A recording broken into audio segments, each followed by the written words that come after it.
Assalamualaikum warahmatullahi wabarakatuh. Sini kami dari kelompok 9 RKTF kelas C akan mempresentasikan hasil diskusi kami tentang Unified Process. Next.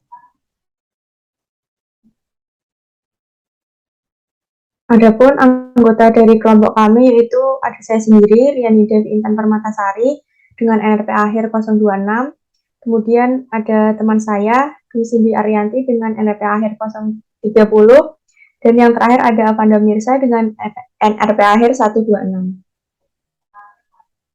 Next.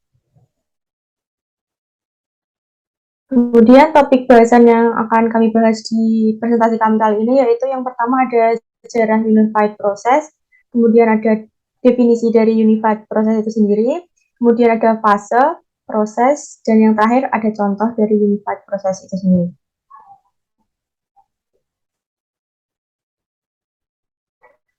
Sebelum masuk ke pengertian, kita akan membahas dulu sejarah dari Unified Process itu sendiri.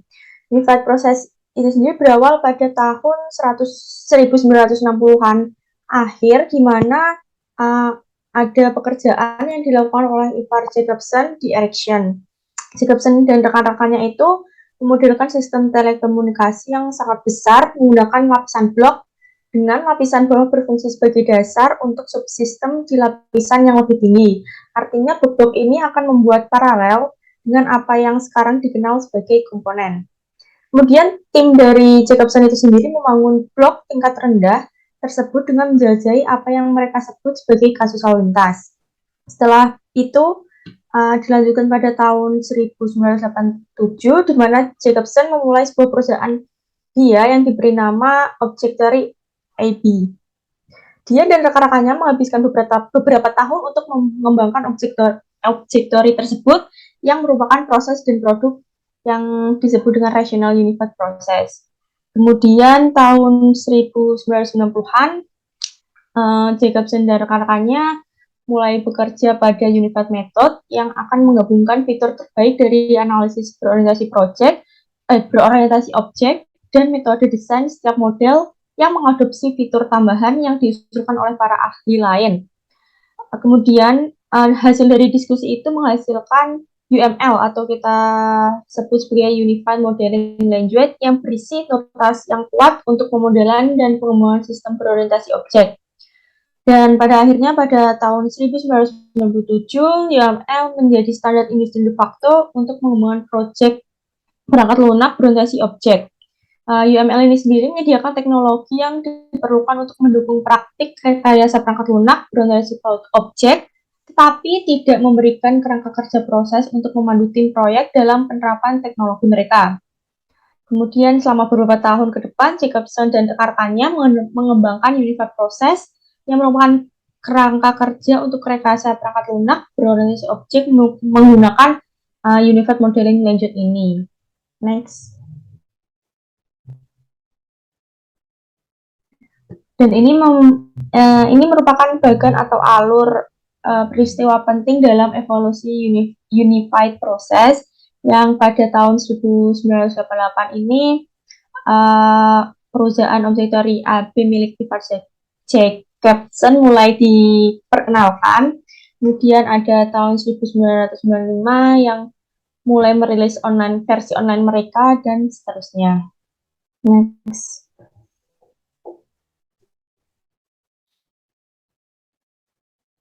Setelah membahas sejarah, kita masuk ke pengertian apa sih Unified Process itu.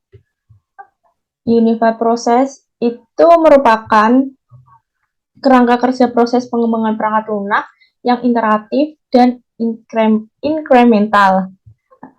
Kerangka pengembangan ini termasuk baru dalam metode pengembangan perangkat lunak, dan Unified Process ini dapat diaplikasikan pada berbagai skala proyek, mulai dari skala kecil sampai skala besar.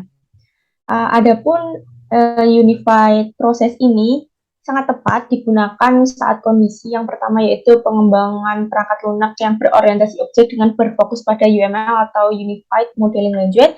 Kemudian yang kedua mempunyai waktu pengembangan yang panjang. Kemudian yang tiga, dikembangkan pada perangkat lunak sebagai sarana interaksi antara pengguna dan perangkat keras. Kemudian yang keempat, mempunyai tim programmer yang cukup banyak. Dan yang terakhir yaitu pengembangan dan perubahan perangkat lunak berdasarkan kebutuhan user. Kemudian penyempurnaan dari Unified Process ini yang paling terkenal dan banyak didokumentasikan yaitu adalah Rational Unified Process atau RUP. Next.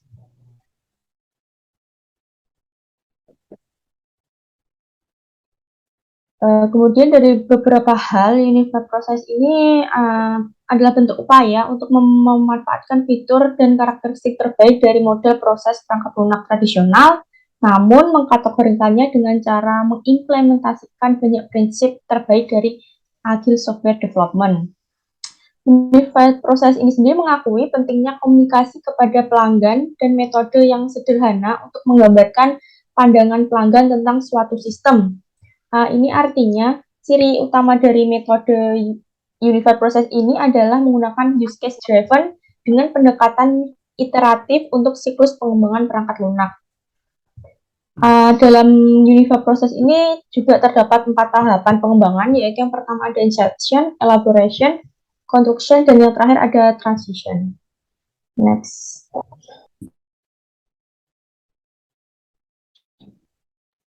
Baik, selanjutnya yaitu ada tahapan atau fase dalam Unified Process ini. Yang pertama itu ada inception. Jadi tahapan ini merupakan tahapan paling awal di mana aktivitas penilai terhadap suatu proyek perangkat lunak dilakukan. Tujuannya adalah untuk mendapat kesepakatan dari stakeholder sehubungan dengan tujuan dan dana proyek. Kemudian fase selanjutnya yaitu elaboration. Jadi tujuan dari tahap ini adalah untuk mendapatkan gambaran umum, kebutuhan, persyaratan, dan fungsi-fungsi utama perangkat lunak. Hal ini penting untuk diketahui secara lebih baik tentang resiko-resiko yang mungkin terjadi di dalam sebuah bisnis atau proyek. Baik meliputi resiko arsitektur perangkat lunak, perencanaan maupun implementasi. Meskipun baru pada tahap awal, namun tahap ini sudah dimulai merancang bangunan perangkat lunak secara iteratif melalui aktivitas-aktivitas seperti business modeling, recruitment, terus analisis dan desain. Untuk tahapan selanjutnya yaitu contraction. Tujuan dari tahap ini adalah membangun perangkat lunak sampai dengan saat perangkat lunak tersebut siap digunakan. Titik berat tahapan ini adalah pada penentuan tingkat prioritas kebutuhan atau persyaratan, melengkapi spesifikasinya, analisis lebih dalam, desain solusi yang memenuhi kebutuhan dan persyaratan, pengkodean dan pengujian pada perangkat lunak.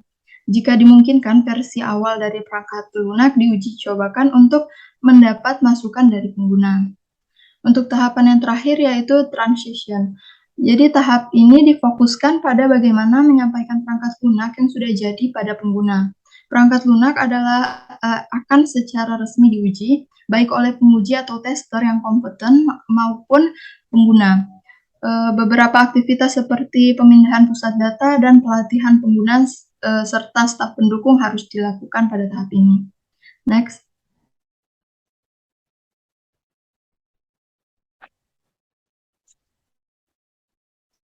Yang selanjutnya yaitu ada aliran kerja atau proses dari Unified Process ini.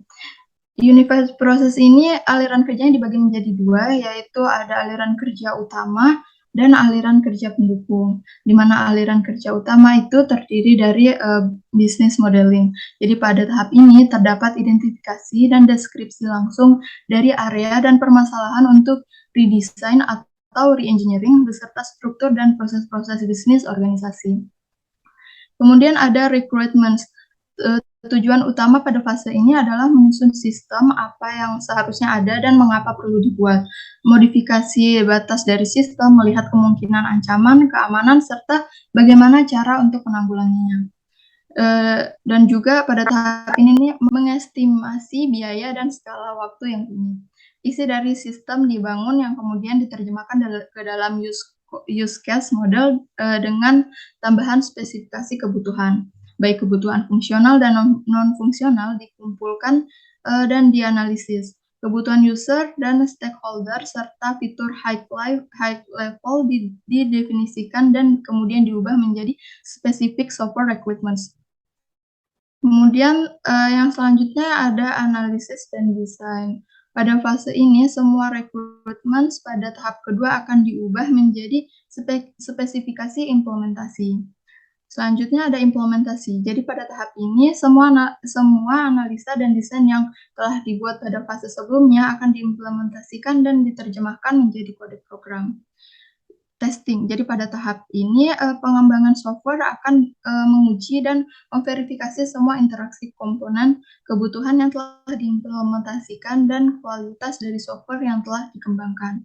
Untuk yang terakhir yaitu development, pada tahap ini pengembangan software menyebarkan software yang telah selesai kepada user. Jadi pengembangan software juga menyediakan dokumentasi untuk semua fitur dan fungsi. Pada tahap ini juga pengembangan software mendapatkan umpan balik dan masukan terhadap software yang berujung pada modifikasi fungsi dan fitur agar menjadi lebih baik.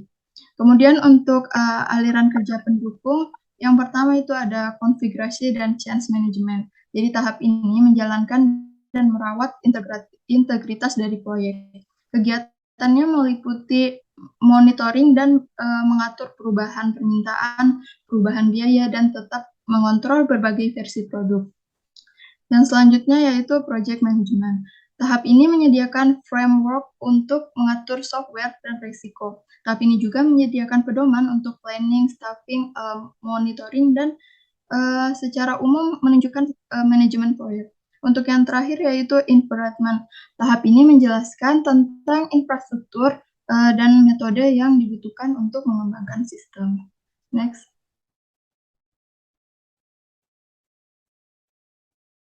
Di slide selanjutnya adalah contoh penerapan unified process pada pengembangan software atau aplikasi. Nah, salah satu contoh penerapan metode unified process ini adalah aplikasi pesan makanan online.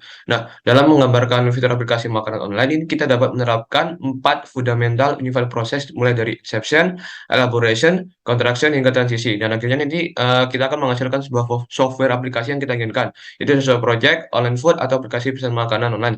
Nah, dalam melakukan unified process ini jangan lupa tingkat prioritas dan workflow setiap fase harus kita perhatikan secara cermat dalam melakukan unified process.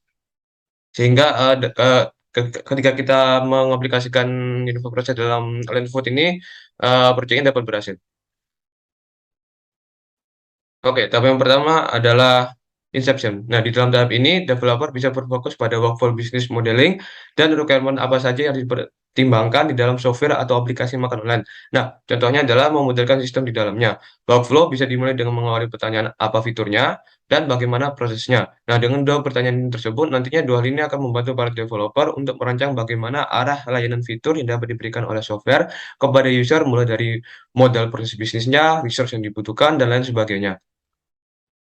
Oke, selanjutnya.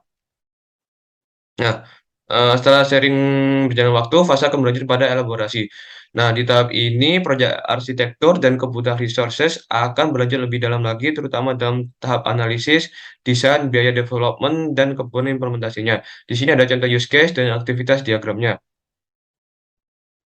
Nah, di dalam ini developer akan mengerjakan kembali diagram use case dan aktivitas di dalam aplikasinya. Misalnya tentang bagaimana pelanggan atau user melakukan pesanan, aplikasi mengolah sistem pesanan, lalu lanjut ke pihak penyediaan makanan menerima pesanan, selanjutnya sistem database, bagaimana sistem database memvalidasi data atau cek bilnya hingga makanan sampai kepada pelanggan. Semua dilakukan di dalam elaborasi sehingga gambaran aktivitas atau proses di dalam software-nya dapat terlihat.